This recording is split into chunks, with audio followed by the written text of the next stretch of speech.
More cuts to bus services could be on the way in April when government support for the sector is due to end, an industry group has warned.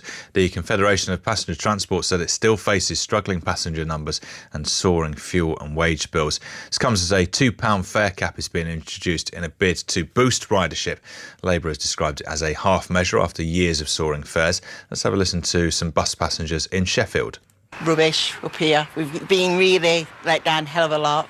Before, when we used to have reliable bus service, I could get out more, but now it makes it, you can't, you're stuck. They've been non-existent really, but it might sound silly, but they've put brand new bus shelters up and we've got no buses. A lot of the routes have been cut, and the trouble is also that even if you look at the timetable for the reduced services, the buses often just don't turn up at all.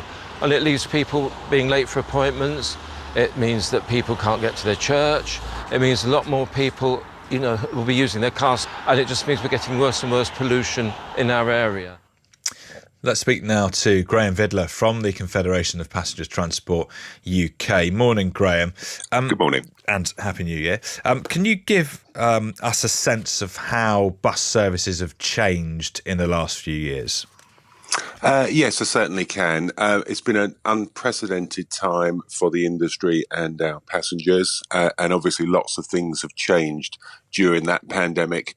Probably the three biggest elements which are affecting bus services today are a decline in passenger numbers, and that's not so much among passengers who pay fares. By far the biggest decline has been amongst the people who have the concessionary passes, which mean they can travel for free. They're down about a third on their pre-pandemic levels, and that compares with about a 10% reduction in people who pay fares. Do you know why that is?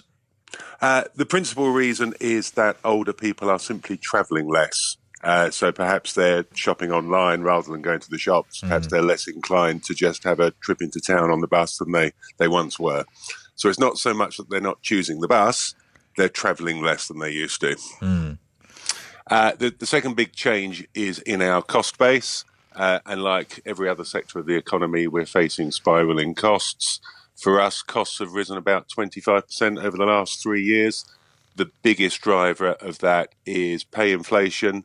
Pay is about half of the bus industry's costs, and that's not set to change anytime soon, I don't think. And the third factor that's been affecting the industry is an acute shortage of drivers. We've been carrying a 10% vacancy rate for around about 18 months now.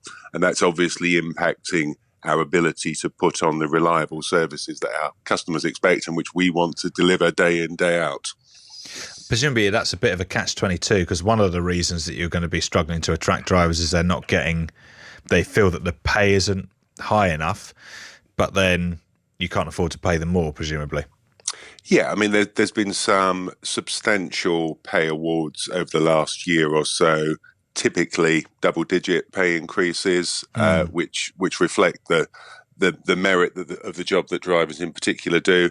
But even so, we're sort of running to standstill in terms of filling that gap in driver numbers. So what's the path forward then, as you see it? So what's really required is a sustained period of investment in bus services. We've been working through the pandemic very closely with local government and central government to make sure that funding is in place to maintain services which otherwise could not have run. We simply wouldn't have been able to afford to run them. We've been doing that in blocks of 6 months. So there's been 6 months recovery funding at a time. The next tranche, as you said in your introduction, runs out next April. What we'd really like to see is a longer term commitment, which enables us to work with local authority partners to plan out the services that areas will need in the longer term and not just for a period of a few months at a time. Is the £2 cap going to help?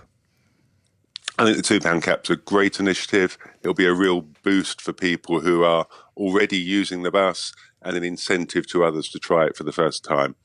But we need to put it in perspective. It's a 3-month initiative. Lots of areas you can already travel for £2 or the equivalent. So I think it's great for passengers and a great incentive to try the bus. But it isn't going by itself to tackle those deep-seated issues around rising costs and falling passenger numbers, particularly among the concessionary travel population. Thanks for your time this morning, Graham. Appreciate it. That's Graham Vidler from the Confederation of Passenger Transport UK. A Department of Transport spokesperson said, "We're committed to improving bus fares, services and infrastructure in line with our national bus strategy. That's why we've invested £2 billion to mitigate the impact of the pandemic and help maintain existing bus routes, and over £1 billion through bus service improvement plans, while still maintaining the annual £250 million bus service operator grant to support services." It's 21 minutes past 8.